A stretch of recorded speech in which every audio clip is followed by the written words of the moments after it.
各位网友大家好，今天是2021年7月14号星期三，欢迎大家参加王杰每日观察直播2的节目。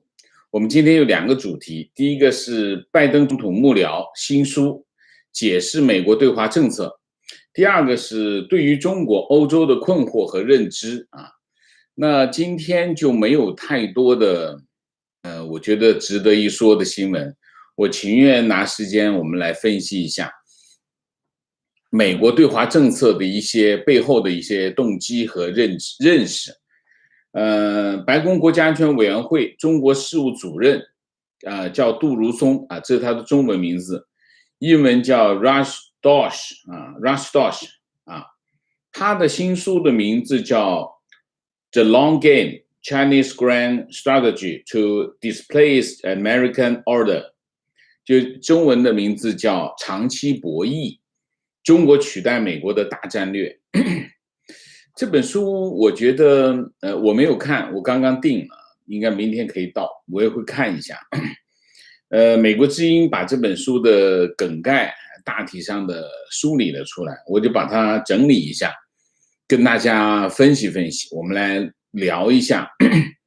作为这个拜登总统的一个非常重要的中国政策的一个幕僚，他是怎么看待中国？他怎么去解释这个白宫的这个对华政策啊？那他这本书呢，它的特点是什么呢？它的特点就是材料非常的多啊，它主要是他用了大量的这个材料去分析什么呢？分析中国怎么去看待美国啊，这个很重要。我一直认为美国对中国的误判是基于什么？是基于他们一直在误读中共的一些政策啊。昨天我跟我一个朋友聊天，他跟我聊到一个非常非常有趣的现象。他说其实中共没有秘密啊，中共没有秘密，中共他要干什么他讲得清清楚楚，每次都讲得清清楚楚，只不过你没看懂。所以中共其实他所有的阴谋其实都是阳谋，他都讲出来，只是大家没听懂没看懂啊，这个我是大部分我是同意的啊。那么他是从这本书从这个邓小平的韬光养晦到习近平的百年未见之大变局啊，他的一个非常重要的观点，我觉得很有趣啊。他说30多年来，中国一直采取一项策略，什么策略？削弱美国。哎，这个很有意思啊，这个很有意思。我没有这样的认知，我认为中共他一直把美国做假想敌，这个没有错，这是我的认知。但是我没有认为中共是一直在有一个具体的政策去削弱美国。哎，这个我没有认知。这是他这个书里面提出一个非常非常有价值的一个观点啊。然后他就提出这本书也解释美国基于中国准备替代美国的这种战略，美国制定的应对的战略是什么啊？所以我们就来看一看啊。那么今年3月份，这个美国国务卿布林肯在他的对华政策的这个演讲当中，他的解释是美国在对待中国的时候是应该的时候竞争，可以的时候合作，必要的时候对抗啊，这是布林肯的描述啊。但我一直认为这个描述是有点像左右互搏啊，左手跟右手互相搏击啊，有点困难，执行起来其实有困难。那么我们来讲杜如松的分析啊。那么杜如松第一点，他在阐述这个他的书里面有阐述美国对华竞争战略的逻辑，背后的逻辑是怎么来的啊？他这么说，他说美中竞争的实质主要是关于谁将领导亚洲和全球秩序。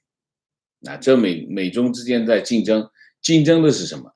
其实竞争的就是领导权、领导地位那么以及他们可以从这种领导地位中创造什么样的秩序的竞争。那么你当领导，你当然要首先要建立一个什么？建立一个秩序。这个秩序是什么？谁去当领导，就会有什么样的秩序啊？那么美国要建立和他们价值观相符合的秩序，中国要建立一个跟他们的跟中共的价值观相匹配的秩序，这两个秩序当然是不一样啊。所以他说，美中之间的竞争的实质就是这个秩序和谁的领导地位啊。所以呢，他书中这么说，他说，在许多地方，但不是全部，这是一个零和游戏，在很多地方是零和游戏，因为大家在对抗，要么是你，要么是我，那当然是零和游戏啊。所以你可以看，从杜如松的表述来看，可以看到拜登政府的对中国的态度，或者是对中国的看法啊。这是第一个。第二个，排除了单边妥协、讨价还价的容纳或者安抚的战略之后，以及通过和平演变或者是政权更替这种改变中国的战略，排除这两种战略之后啊，那么杜如松他说，他发现呢，无论是你用这种单边的妥协，或者是和平演变、更替政权，这两种战略呢，其实都很困难。实行这两种战略都很困难，很难成功啊！你光妥协，你跟他妥协，就其实前面这个描述就是讲的是美国政府之前实行的这种我们叫接触政策，后面的政策，后面的这个是什么？后面就是对抗政策。对抗政策讲的是就想办法让他下台，让他要么和平演变，要么让他下台。啊，他说这两种战略都很难成功啊，困难很大。那么最符合逻辑，剩下的选项是什么？剩下的选项就是竞争战略。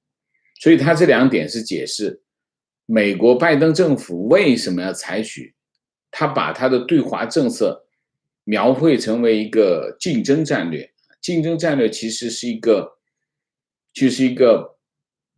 在各个战略选项当中可能性最大的一个战略。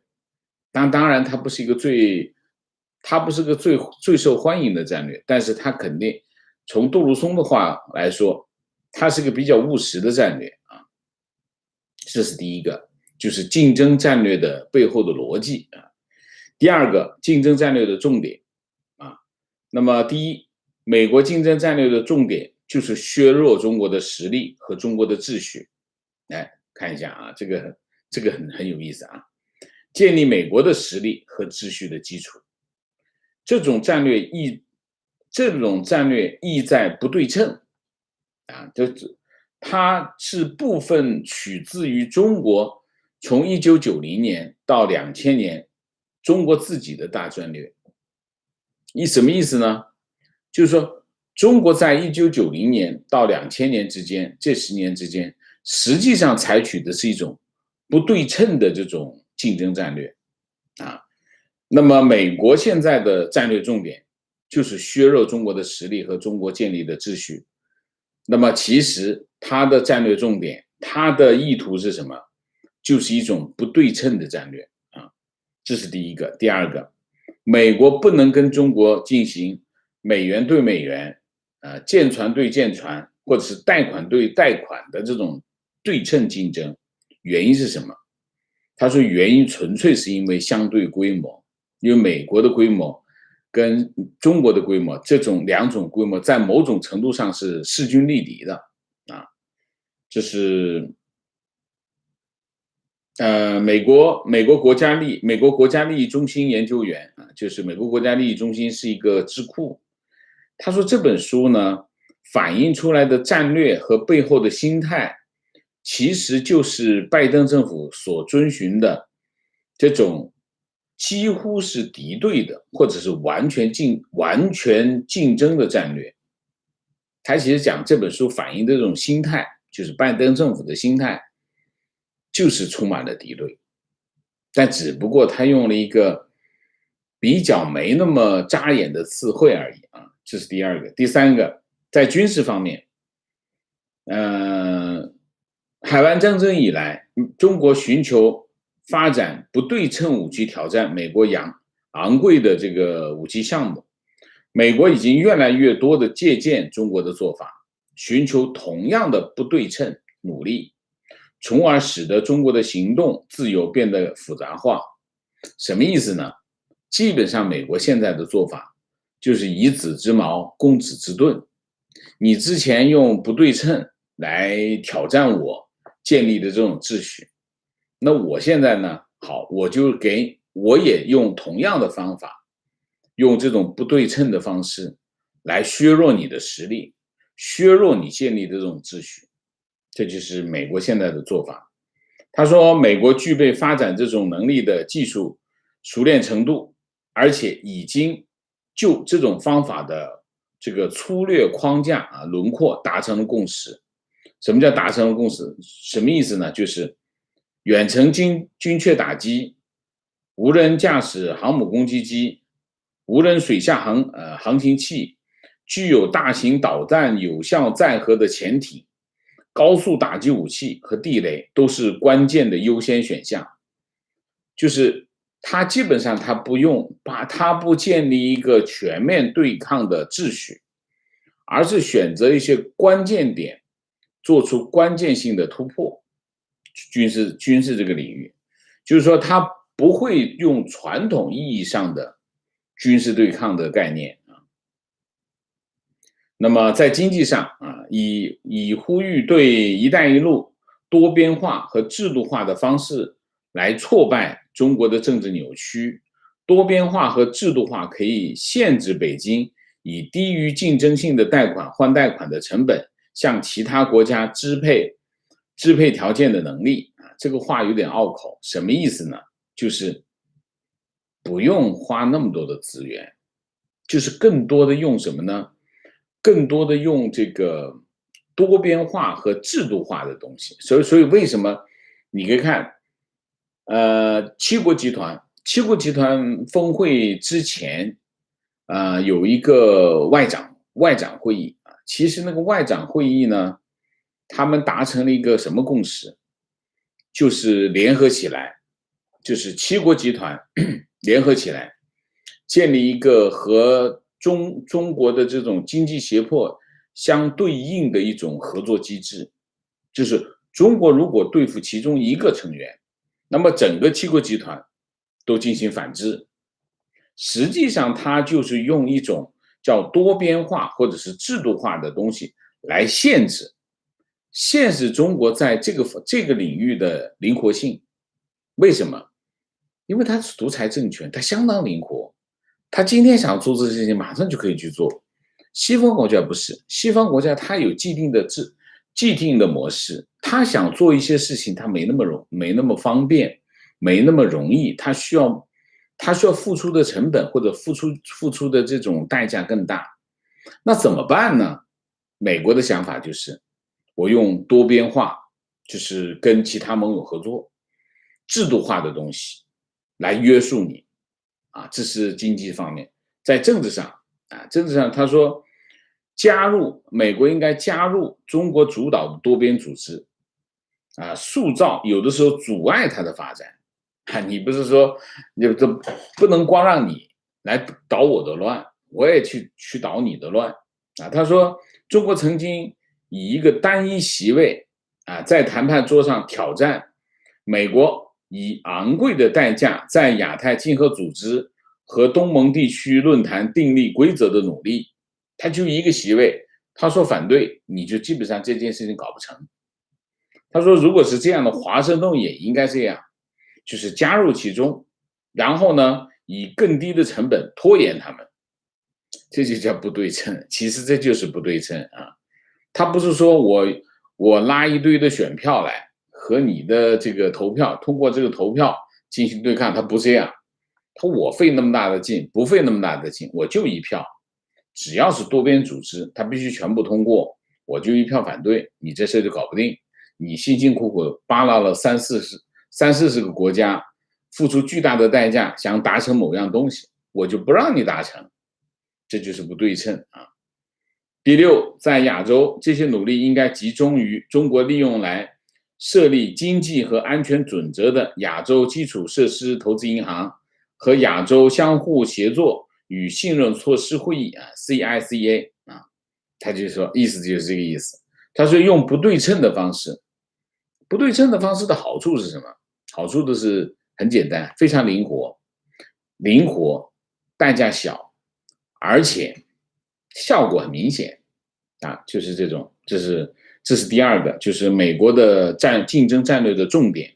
竞争战略的重点其实就是要削弱中国，削弱中国建立的秩序，这是第二个。第三个，他其实用了一个非常大的篇幅来描述什么？这本书写给美国人看，他要讲他在诠释拜登政府的对华政策的时候，其实他是要说服美国人理解中国到底在干什么，所以他用很长的篇幅写什么呢？写中国取代美国的大战略。其实这本书的主旨其实讲的就是这个。他这么说，他说中国30多年来，历时邓小平、江泽民、胡锦涛、习近平4届领导人，他一直在实行削弱美国、取代美国秩序的大战略。他说，根据中国不同时期，这个大战略分3个时期，跟中国不同的领导人和他的部署啊，他把这个大战略分成3个时期。第一个时期是从1989年到2008年啊，始于天安门事件，就是6·4事件，然后海湾战争啊，中间经历了海湾战争，就是1990年到1991年，和苏联崩溃啊，1991年这3大事件，然后美国加剧了对中国威胁认知的事件之后，然后美中曾经因为苏联消失，美国跟中国其实在某种程度上是对付中共的盟友啊，对苏联的盟友。那当苏联消失之后啊，这个一切突然发生了变化。发生了什么变化呢？他说，天安门广场发生的抗议活动提醒北京注意美国的意识形态威胁，然后海湾战争的迅速胜利提醒中国美国的军事威胁，然后失去苏联这个共同对手提醒中国这个美国的地缘政治威胁。很短时期，美国很快替代苏联成为中国首要的安全问题，从而产生了一个新的大战略，一场长达30年取代中国实力的斗争诞生了。他是这么解释的：先发生的这个天安门事件，然后就是6·4事件，然后是海湾战争。海湾战争其实对中共的冲击是非常大的。原来中共的人海战术或者是对这种武器装备的这种认知，海湾战争其实是特别是江泽民一看，哟，这信息化时代来了，我们要信息化，信息化就是海湾战争的结果啊。然后韬光养晦收敛锋芒，等待时机，是邓小平随后为中国降低美国遏制风险，削弱美国对中国的影响力，为中国的自主发展提供条件的一种战略方针啊。然后1989年的7月1号，老布什派这个斯考克克罗夫特啊 Scott Roft 啊，到北京秘密访华，然后就是斯考克罗夫特代表布什安抚北京啊，说意思就是希望维持美中关系啊。然后就之后的20年，江泽民和胡锦涛都一直明确的将美国定义为中国的主要威胁，把美国当作中国大战略的重点对象啊。杜如松呢就论述了邓小平的韬光养晦，他认为这不是一项永久性的战略。他说韬光养晦其实是邓小平24字方针啊，所以他这个功课做得很好啊。24字方针啊，这个叫冷静观察、沉着应对、绝不当头、有所作为，24方针的一个浓缩啊。在邓小平、江泽民、胡锦涛啊，许多内部讲话都明确的把这个和中国当时的实力相对于美国比较弱联系在一起，所以呢，这是一个争取时间、自主发展的一个工具性的和有时间性的战略啊，所以他讲得很清，他理解得很清楚。其实韬光养晦不是一个长期的战略，它是一个权宜之计。既然是权宜之计，那肯定有实现啊，这是第一个第一个阶段。第二个阶段就是2008年，2008年金融危机之后，中国启动了直到2016年，就是8年时间的第二次这个战略，取代美国的战略。它的目的是在寻求在亚洲建立中国区域霸权的基础。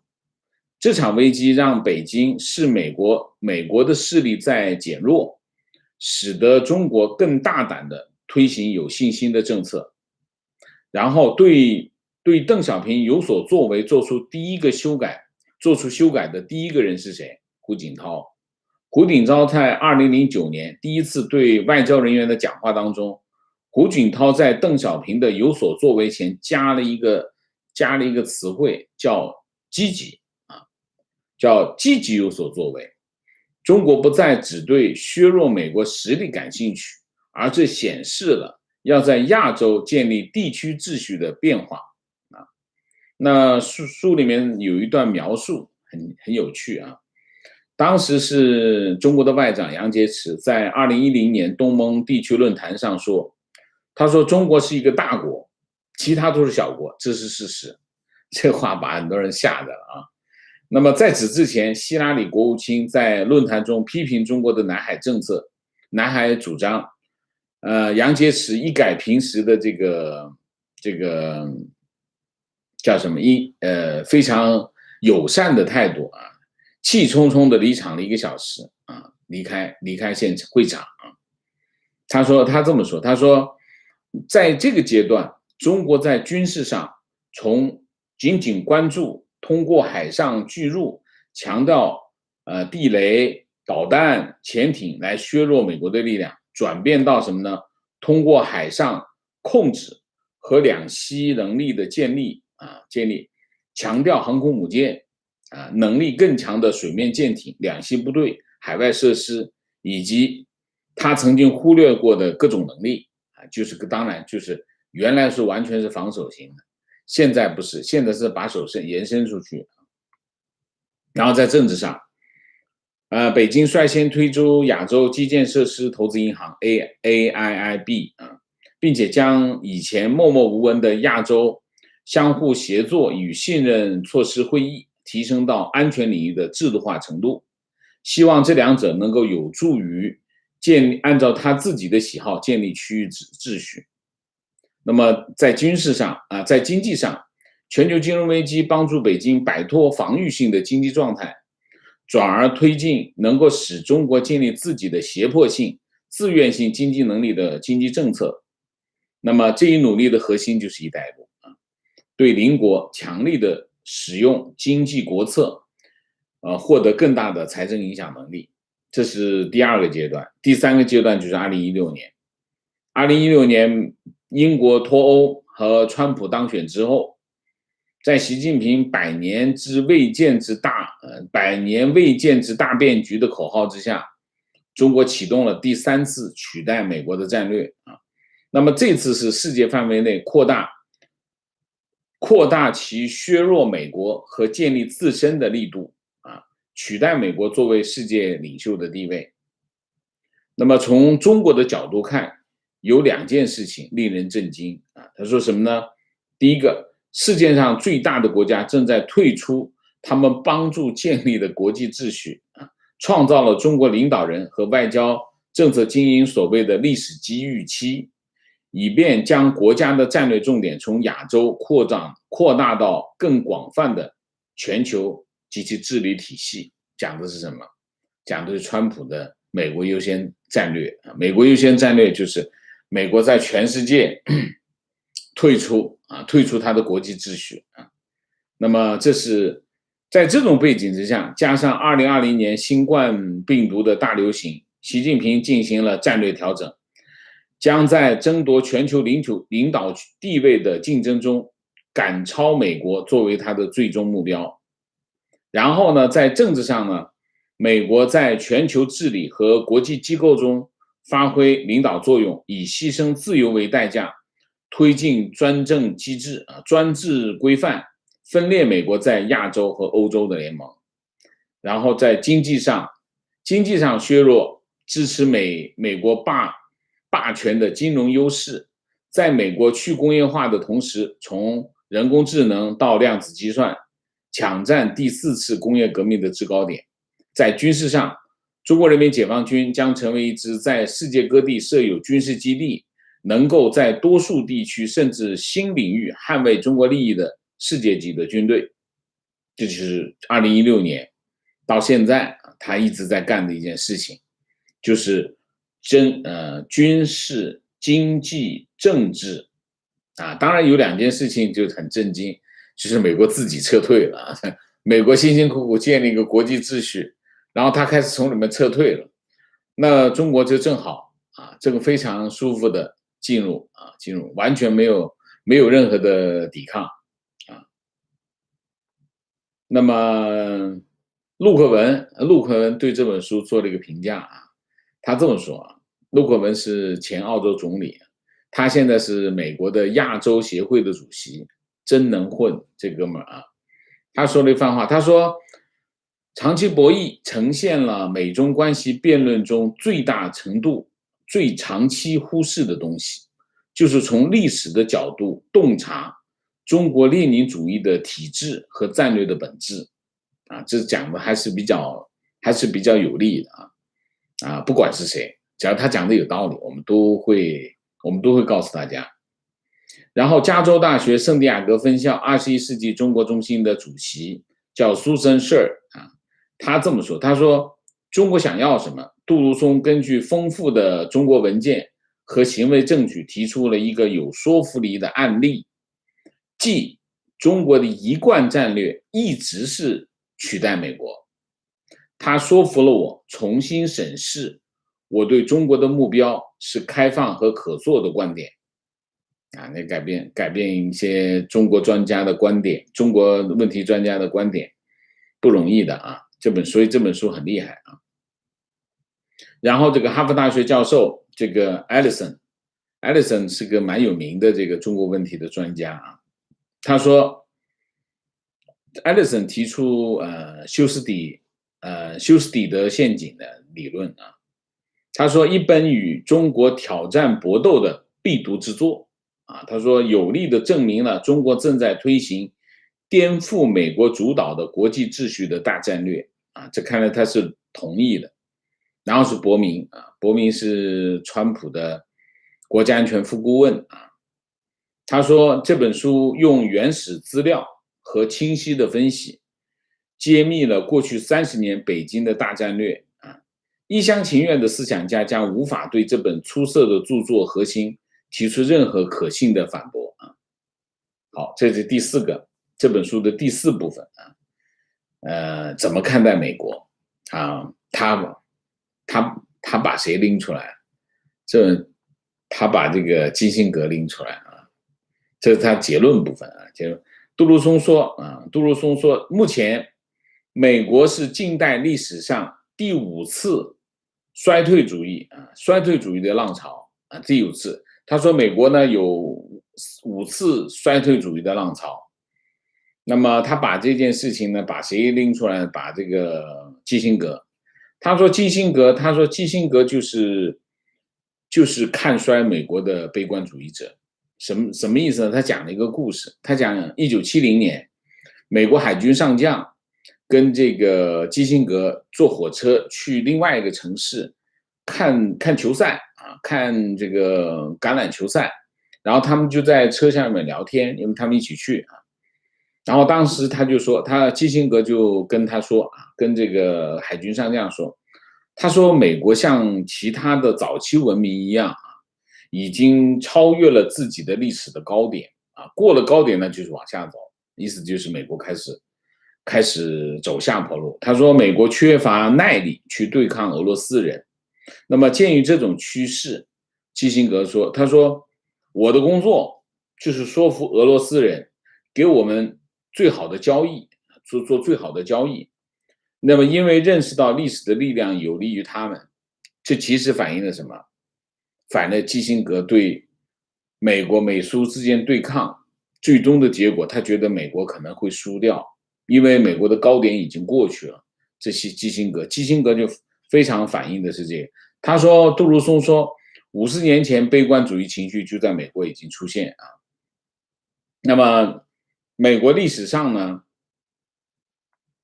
美国正在面临巨大的国内的压力，而且一个正在崛起的大国出现在地平线上，那就是中国啊。那么今天基辛格论点的翻版可能认为，中国主导了全球制造业，高科技领域日益和美国媲美。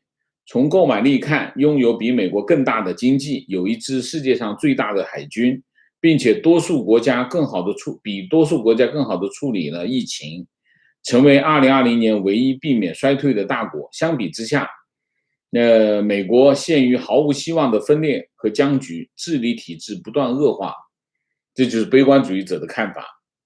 杜鲁松说，美国经历了4次这个叫衰退主义的浪潮啊。那么第一次是30年代的大萧条，但是呢，经过罗斯福总统的新政计划，重塑了美国，然后战后美国又回到了最佳状态。第二次是在1957年，当时苏联发射了第一颗人造卫星啊。但是之后呢，美国建立了联邦支持的科研和教育机构，使美国在后来的几十年成为太空科技的领导者。第3次衰退主义浪潮是在60年代到70年代，最长，第3时间最长。美国经历了动荡和政治暗杀啊，然后布雷顿森林货币体系又崩溃，然后又这个通货膨胀。尼克松又被弹劾，然后这个越战又失败啊，所以呢，这一系列的事件呢，带来了调整和更新。社会动荡推动了民权改革啊，弹劾行动重申了法治，然后布雷顿森林的这个体系的崩溃带来了美元的统治地位啊，越南的失败结束了征兵，然后苏联入侵阿富汗加速了苏联的崩溃。然后第4次衰退主义发生在1980年到1990年，那么当时主要的问题是什么？贸易逆差和不平等的特征啊。然后他说现在就是第5次啊。那他说，这个杜鲁松认为，悲观主义者往往忽略了美国对中国的优势。他说有什么优势呢？人口年轻。财政优势、资源丰富啊，边界和平啊，这个联盟牢固、经济创新啊。他说，这个在中国崛起的这40年当中，美国一直占据世界 GDP 的1/4，这不是偶然的啊。美国的软实力来自于开放的社会和公民的信仰，所以呢，对美国来说，衰退与其说是一种条件，不如说是一种选择。他引述这个亨廷顿的话说，他说每一次美国的衰退，这个国家都展示了一种不同寻常的自我纠正的力量，而唱衰美国的人每次都扮演了防止他们预见情况发生的不可或缺的角色，就是那个人唱衰美国，正好美国就避免他说的这种情况的发生。这就是杜鲁松的这本书啊，这本书我会再看完之后，我会再跟大家报告有什么新的内容。我觉得这本书很清晰的诠释了现在拜登政府的对华政策啊，所以你可以看，拜登政府他的对华政策里面有一些深意，所以你看不到拜登政府对华政策当中，出人意料的部分啊。你可以看，从拜登总统上任之后，美国政府的对华政策很少出人意料的行动，这是第一个。第二个，基本上他避免了直接的对抗，他都是用更婉转的方式啊，用更婉转的方式，更加投资于自身的方式来进行对抗。所以，我们通过这本书呢，也能够理解，或者是基本上我们可以掌握这个拜登政府的对华政策的特点，他怎么会干，我们可以理解他会干什么，或者他不会干什么。本来我今天准备讲一个题目，什么题目？就是，这个这个题目我不知道大家能不能够，我原来今天准备讲的一个题目是什么？啊，我已经删掉了那个题目，就是拜登政府的一个对华策略啊。什么对华策略呢？烦死他，就烦死他，不是打死他，烦死他。就是你可以看，拜登政府其实做了很多从意识形态出发向中国施加压力的行为。这些行为呢，不会马上有效果，但是会有效果。什么效果？它会改变人的看法。当他改变人的看法的时候，人的行为也会改变。人的行为改变的时候，那很多事情就会改变。你比如说，这个商务警告，商务警告其实这是不是一个直接的政策，它是告诉美国的商人，那你做这件事情有风险，今天告诉你一遍，明天再告诉你一遍啊，那这件事情有风险。你这个一家公司的 CEO 总统说这件事情有风险，你能完全不理吗？当然不可能。那肯定我马上就要梳理一下，把底下人来开个会，我们讨论一下怎么办。那基本上都会干这样的事情。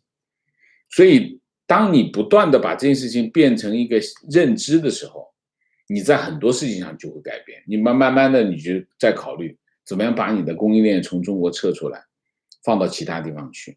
这就是拜登政府现在做的更多的事情。他不是打死你，他烦死你啊，这是一个方向啊。那么另外一个呢，我们今天我们讲这个今天的第二个题目啊，第二个题目讲的是欧洲。7月15号，明天啊，德国总理默克尔会到美国访问，将会和拜登总统进行会谈。那么，默克尔访问美国最紧张的是谁？最紧张的是中国。你看一下啊，中国媒体写默克尔访美的这个报道和消息分析，比美国的媒体还要多。所以中国非常的紧张这件事情，中国也很担心，当然非常担心默克尔这个立场180度大转弯，他怎么办？所以呢，这是一个中国很关注的事情。那么尽管和川普政府相比，这个美国跟德国之间的关系分歧已经小了很多，但是你可以看拜登总统和默克尔总理他们之间的分歧还是比较明显啊，核心的分歧还是在对华政策上。那么当然，拜登总统毫无疑问的他在打造一个应对中国的联盟，民主啊意识形态联盟，那么进行最大限度的地缘政治的挑战，这是拜登政府在做的事情。那么当然，他需要团结西方的盟友，打造这种民主联盟。不过，作为美国的主要的盟友，德国和欧盟其实并不想，他并不想要，和美国的节奏一样，选择跟中国的对抗。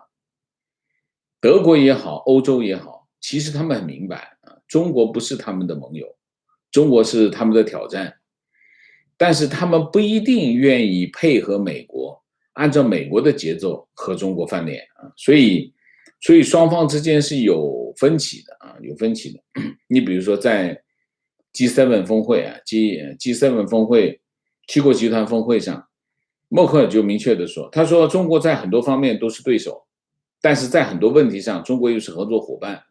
这跟这个拜登总统说的完全不一样啊！拜登总统在会上猛烈的抨击中国，所以欧洲其实他们有自己的看法，但是默克尔的看法到底是不是一个绥靖的看法呢？今天我看见这个小布什出来帮默克尔讲话，小布什出来讲了2件事，第一件事情是帮默克尔讲话，他觉得默克尔这个人有原则，而且他很诚实啊，他帮默克尔讲话。另外一个，他对这个阿富汗撤军是有看法啊，他认为这件事情不对啊。那么我今天其实想讲一篇文章啊，这篇文章是德国商报啊，德国商报的一篇文章，这篇文章题目是德国经济界必须为与中国脱钩做好准备。这件事情其实在讲脱钩的时候呢，其实当然脱钩最早提出来的是川普总统啊，川普总统提出跟中国脱钩，脱钩的原因是因为中美之间这种犬牙交错的这种密切的关系没有办法进行对抗，因为打来打去都会打到自己，那打到自己那怎么办？那我们就脱钩。而且川普总统认为，中国现在的成功取决于什么？取决于美国，就是占了美国的便宜，所以他才成功的。那我怎么办？你跟我翻脸，我就跟你脱钩，让你没办法占我的便宜。其实这个脱钩的逻辑是一个这样的逻辑。那这个商报是这么认为，他说，在关键性的领域，欧洲与中国的脱钩必然成为现实。就这个看法很特别。他说，这不是因为美国向欧洲施加压力，然后欧洲跑去跟中国脱钩。他说，并不是这样。原因是什么？原因是中国在主动的寻求脱钩。这个有点意思啊。他说，滴滴出行被下架之后，中国网络管理部门仍然在频频的出招。然后这个继上个周末的网络安全审查办法之后，本周一又推出了网络安全3年行动计划。然后呢，他说，这个拜登总统上任之后，美国就放弃了强迫对话脱钩的政策。那拜登如今他的外交政策是争取欧洲盟友，而不像这个对仆从一样向欧洲发号施令。真正对欧洲经济界产生巨大威胁的脱钩举动，不来自美国，来自中国。他这么说，他说通过你看滴滴下架的这个行为，反映了什么？中国主动脱钩的这种行为。他说，这个中国的计划就是经济管理部门希望对外贸易只要满足必要的需求就可以了，独立自主的程度越高越好。然后中国制造2025产业战略的目标是让中国成为关键领域的市场领军者，而不是在依赖进口产品。对机械制造等德国传统优势产业尤其如此啊。然后他就分析什么呢？分析怎么去实现脱钩，中国是怎么去实现脱钩。他这么说，他说在向目标迈进的道路上，中国当局几乎不择手段，黑客袭击、系统的掠夺这个知识产权、收取大量补贴、扭曲市场。这个新的口号，最新的新闻是，中国在去年取代德国，成为机械制造领域的全球出口冠军。这个消息必须为德国敲响警钟。所有的认知都在什么情况之下发生？都在真正的引发就是疼痛之后才会发生。你比如说，你可以看一下商报写这篇文章核心的依据是什么？核心的依据其实就是这件事，就是中国在2020年取代德国，成为机械制造出口的这个全球冠军。这对德国的制造业来说，那是晴天霹雳。为什么？机械制造业是德国的拳头领域啊，那中国在这个领域超越它，你说德国人有多伤心啊，有多震撼啊？所以呢，他才会看到什么？他才会看到说，其实脱钩这件事情，美国已经不做了，现在在做的是什么？是中国。他继续说这个滴滴，他说中国当局最近出手打压赴美上市的滴滴等中国科技公司，更是说明了北京与西方脱钩的坚定决心啊！他们的目标是让中国本土企业和西方的金融市场脱钩，就像中国网络与国际互联网割裂那样，这就是所谓的中国特色的社会主义。那你可以看哈，这是西方开始对中国开始有一些认知了啊。他说，下届德国政府必须为上述问题提出解决方案，本届政府并没有做到这一点啊，当然就是批评这默克尔啊。他说，在中国融入全球化的进程当中，德国企业获益匪浅，但这也让德国经济如今受到了特别的威胁。德国需要拿出一套方案啊，一套战略，为经济领域对华脱钩做好准备。这并不是因为美国施压，而是中国在寻求脱钩。我觉得他说对了一半啊，他说对了一半，就是中国正在推动一个脱钩的行动。中国推动，你看到的是行为，就是中国脱钩的行为，但是你可以看到，中国的脱钩的行为其实是什么？其实是防御性。为什么？因为他要防止美国跟他脱钩，他被动脱钩。因为你要知道，被动脱钩，你可能付出沉重的代价，就是如果你没有准备好的话，那对方一跟你脱钩，你可能掉沟里了，掉水里了，那怎么办？在你跟我脱钩之前，我先把我的退路，把我该做的事情先做准备好。我该离开一点，我就稍微把这个船的位置离开一点。我该怎么做？实际上我在准备防备它脱钩的过程当中，实际上脱钩就已经发生了。你特别是在金融这些领域都是这样，你一去准备这件事情，实际上脱钩就发生。这就是德国他看到的现象是，美国好像已经不要求脱钩了呀。你看中国在不断的在做脱钩的事情，但其实这件事情呢，我觉得他们只看到了其一啊，这个其二没看到其一。其二就是中国现在做的这个脱钩的举动，但其一是什么？其一就是美国的小院高墙。美国是没有进行全面脱钩的战略，但是美国保留了一些关键领域的脱钩，这就是小院高墙。你比如说人工智能啊，你比如说量子计算啊，生物科技啊，芯片啊，这些领域，美国把这些领域围得铁桶一样，他就是要跟中国脱钩，在这些关键领域进行脱钩，他不全面脱钩，我干嘛全面脱钩？费那么大代价，付出那么大代价，不干，这就是什么？所以小院高墙其实符合什么？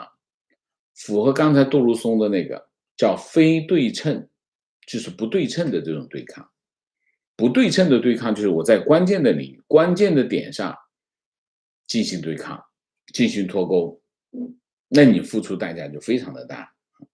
这是一个德国商报，还有法兰克福出版的一个叫奥德报梅尔基斯奥德报，他说了一个观点，其实你可以看一下，就是这些报纸它的文章，它能够反映当地的一种思潮啊。它是这标题是什么呢？标题是时候迎战巨龙了啊！巨龙当然讲的是中国啊。他说这篇文章认为，他说西方国家必须拿出一整套战略来对付价值观完全不同的中国的崛起。他说，不论是面对侵犯人权的议题，还是一带一路，还是军事威胁，还是不正当竞争，所谓西方都没有做出什么真正的反抗。哎，这个说的非常的对啊。这主要是西方人在2件事情上没有考虑周全。第一，中国人的历史观和我们不一样，在中国人眼里，中国长达几千年的世界主导地位是被暂时中断，从古希腊文明到现代民主政治的发展历程也几乎和中国无关。啊，这是第一个。第二个，第二点依然被西方所轻视啊，是中国是一个纯粹的专制政体啊，而且是一个共产专政。中共政权紧盯着意识形态，肆意镇压，而且如今的习近平更是一个大权独揽的领导人，要用14亿人民的血肉之躯构建钢铁长城，让外敌碰得头破血流。他说，这样激烈的言辞让人担心，更让人忧虑的是，西方国家缺乏应对的战略。非常正确，其实讲的非常的到位。他说，中国是一个全面监控的国家，至少在经济层面上存在着称霸世界的野心啊，大概就是这样。这篇文章其实批评了西方国家的一个问题是什么问题？就是没有找到战略，没有找到一个整体的战略，怎么去应对它？其实你看，在冷战时期啊，西方国家以美国为首的西方盟国啊，其实对待苏联是有一整套战略，从意识形态到军事，从社会到文化，从民间，从教育各个层面，都有一整套方案啊。从北约开始，它有一整套方案，但是现在的西方没有一整套方案，所以你可以看这力量对比是不一样的。好吧，我们大体上就把这两个主题讲完了，然后我就超时了很多啊。好吧，那我们今天这个主题就这样啊。那么下面进入互动，之前温馨提示，请大家点赞，请新来的网友订阅，请大家加入我们的会员，支持我们做更好的节目。明线一下啊，我怎么超时这么多啊？明线一下 ，model in paddle， 谢谢，闪电233，谢谢，请王老师喝可乐，谢谢啊，唐伟，谢谢。提问：地方政府缺钱，会不会开个秘密部门在里面做诈骗，增加收入？网友答：哈哈，又展开想象的翅膀，还需要诈骗直接抢多好？OK， 这答得很好，我就不答了。提问：请问王先生，华尔街一直扮演着两边好处都要拿的角色，但随着中美关系的恶化，他们是否会逐步撤资？而且我不明白，新的经济中心国家或者是城市增长会更可观，例如新加坡或者是东京，为什么还要坚持在中国那么高风险的地方，不把大量资金撤到这些新增长的地方？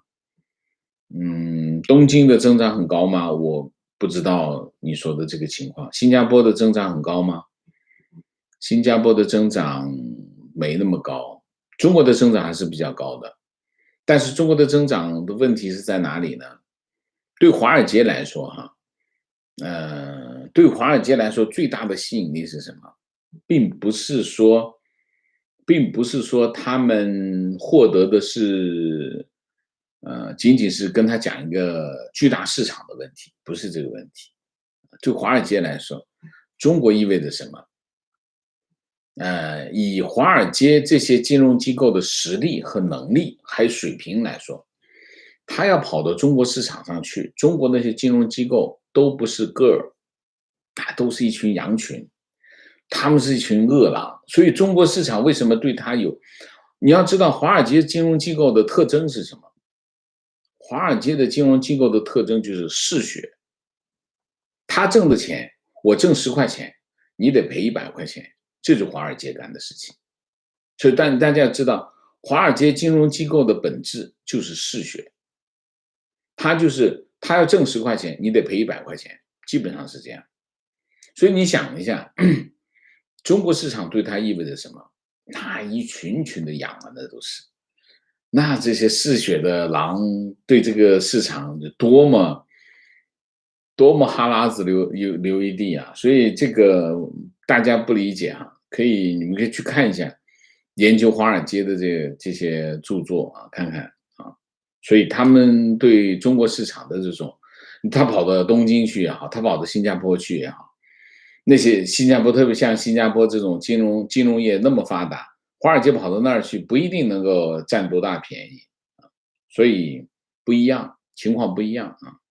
中国的金融业，呃，小学生不算吧，幼儿园阶段，他在幼儿园阶段，所以他华尔街为什么这么，因为都属于圈养嘛，全是圈养啊，哪有什么金融竞争？没有金融竞争。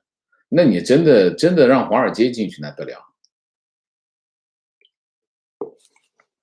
观点：美国看似左右互搏的政策，其实是因为美国并没有快速主动推翻中共的想法和动力。对于中国的政策，只是通过竞争保持美国全球领导优势和保护西方民主价值体系不受破坏，同时削弱中国等待中国的时势转变。这和很多希望中共立刻倒台的人想法不一致，所以让很多人觉得美国对抗政策太软弱。但这是未来长期的事实，非常准确。所以我们的网友的水平非常的高，这总结的非常的好啊，就是也是我过去一段时间在反思这个美国对华政策的过程当中，我基本上也是这么看啊，就拜登政府的态度和川普政府的态度不一样。川普政府的态度就是疾风暴雨，我得见效果。拜登政府不是，拜登政府是就像是他说的，通过竞争保持美国的领导优势，保护西方的价值观，然后呢削弱中国。其实它就是一个这样方向，就是一个这样啊。观点：当美国国力减弱时，使用这种针对性的削弱战术本身就是收缩的做法，是务实的、降低风险的策略。观点：中共长期默默的削弱美国，壮大自己的战略，跟当年对抗国民党的战略如出一辙。观点：美中双方都在战略收缩，这是冷战的前奏。这个你能讲一下你的论证吗？啊，简单的论证一下。刚那个网友说的这个很好，他提出个观点，然后他有个论证的过程，你是怎么得出这个结论的？最好一起讲，这样子我们都可以学习一下，是吧？观点：拜登打群架是有用的，以前中国弱，只是突防，现在中国想建立自己的区域势力，甚至全球势力，打群架中国根本守不住。说攻防不一样啊，有道理啊。观点：全世界的人都知道，中共是一个极度贪污腐败和没有公平法律制度的独裁政府。如果让他制定世界秩序，稍有一点正常思维的人都知道结果会怎样，人类灾难。同意。情况今天才知道，习常讲的未有之大变局这句话也不是原创，原来是抄李鸿章3000年未有之大变局啊。OK， 观点：看来美国悲观主义者多半没有几个搞情报的朋友吧？他们对对手的认知基本上符合对方在公开场合的宣传观点，吃了信息不对称的亏啊。观点：拜登打群架的策略不一定奏效，国际组织通常是各怀鬼胎，容易各个击破。中国制造的病毒在全球造成这么巨大的灾害，欧洲这个时候还是三心二意。OK， 观点：中国不变的领导阶层会让美国越来越了解，美国4年换领导阶层，中国就得重新做工作，相对成本更高，美国4年轮换，调整也更灵活。OK， 提问：对于国务院释放行政处罚权至街道一级单位，是不是可以理解为村书记及街道办主任权力更大，可以未审先判？那样他们就可以不再有人实名举报不对。村书记没有行政执法权，他是乡镇乡镇才有行政执法。这个行政执法权下沉到乡镇和街道办主任街道办主任是可以。未审先判这件事情不存在，行政执法权不是未审先判，是他有权利做这件事情，这不需要审也不需要判，他直接就把你嫁出去就这个意思提问：王老师好，昨天看了录播，有些疑问。在新疆的时候在新疆时，感觉基层工作人员甚至连超市保安的权力都非常大。进超市要安检，如果不配合或者态度差一点，他们可以按桌子上的红色按钮，警察过来以后不由分说把人带走，理由是破坏维稳。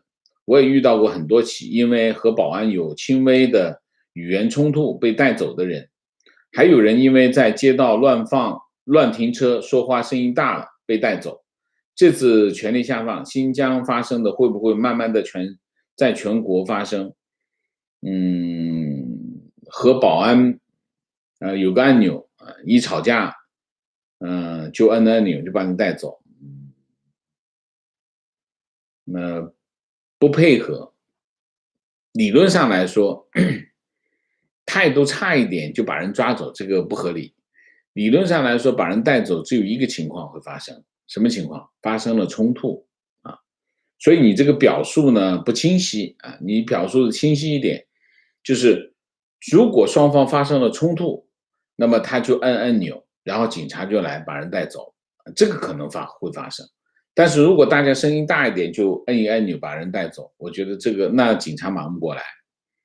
所以基本上我觉得这是一个。所以新疆发生的情况是什么？新疆发生的情况就是他设定了一套程序，这套程序就是把维稳的这个敏感度提到最高的级别，就是当发生了在其他地方觉得没啥的情况的时候，它也会触动这个维稳的机制，而这个机制呢却把人带走。那会不会这件事情在全国发生？我不知道，但是我知道的是什么？我们昨天的题目专题里面讲得很清楚，它会改变人和政府的关系，人和人的关系，人和组织的关系，组织和政府的关系都会改变。人跟人互相举报会改变，人和人之间的关系会发生变化。为什么？因为当你的权力，行政执法权一下子下沉到什么？下沉到街道和这个乡镇的时候，街道和乡镇是直接面对老百姓，而面对老百姓的这个组织，这个政府组织、政府部门，它全部都有行政执法权的时候，那意味着什么？他就不用跟你协商了，他上来就直接执法就好。他直接执法意味着什么？意味着老百姓可能面对更强有力的打压，这就是现在未来发生的事情。所以未来随着这个执法权的下沉，中国社会的面貌会发生巨大的变化，我们走着瞧情况打卡迈阿密，感谢王老师昨天谈到发生在古巴的示威游行，我是古巴裔。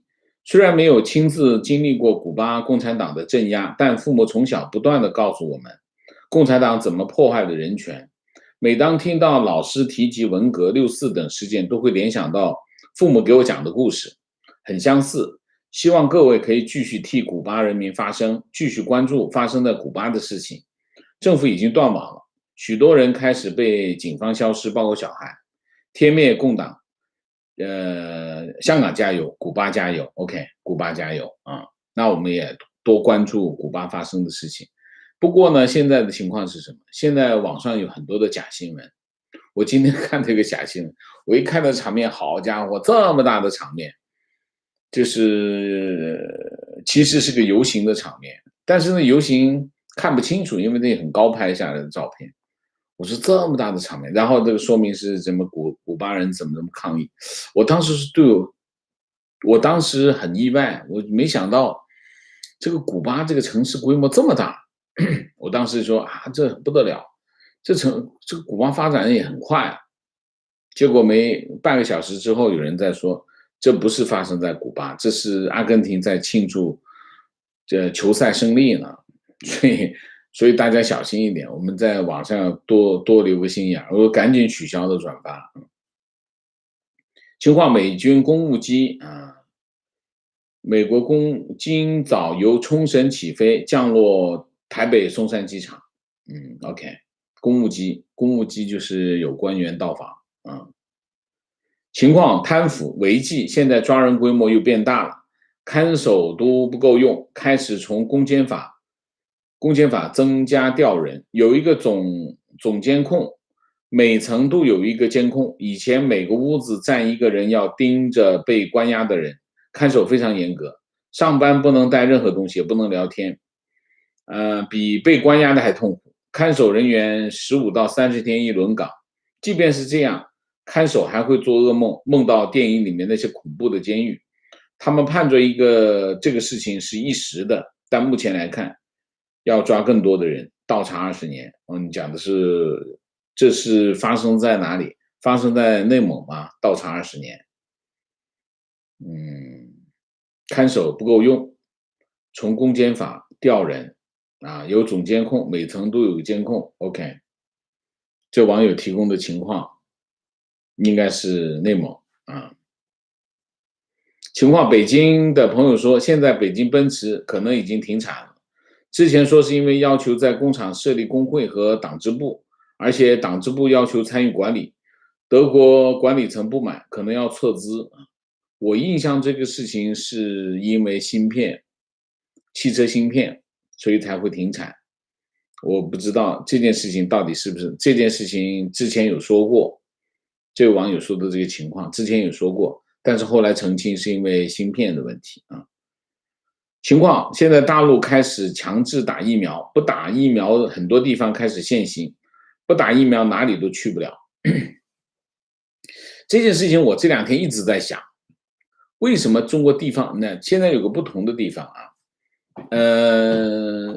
中央政府包括卫健委，我今天看到的台办啊，包括还有其他的一些场合，中央政府讲的都统一的口径是什么？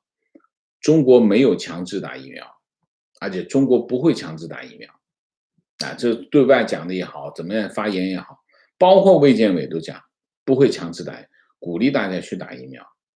但是你可以看到，中国各地都在强制打疫苗，而且非常极端，除了限行啊，除了所有就无所不用其极。通过我们今天上午讲，有网友说是这个小孩子读书小学生要求父母打疫苗，不打疫苗，小孩子上课都不能上。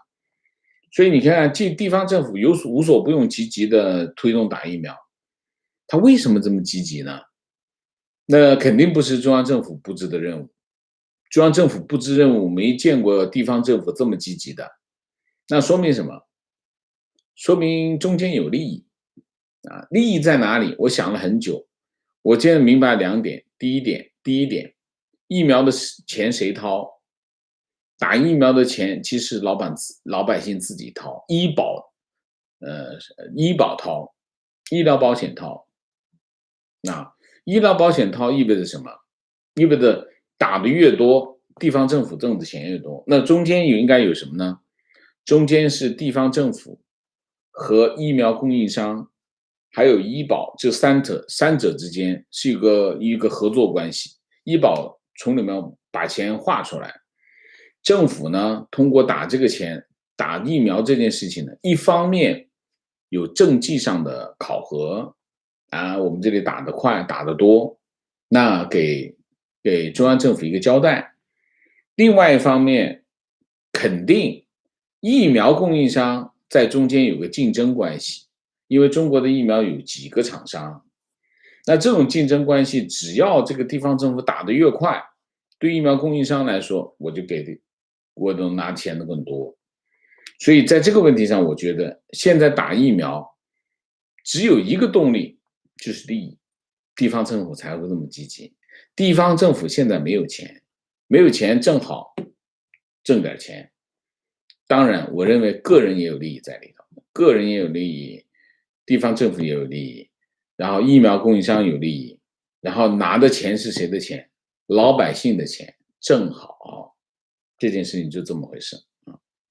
观点：某历史老师在油管上的节目与网友也有互动部分，但有几个选取问题的原则，现列出给老师和各位网友参考，提高沟通效率。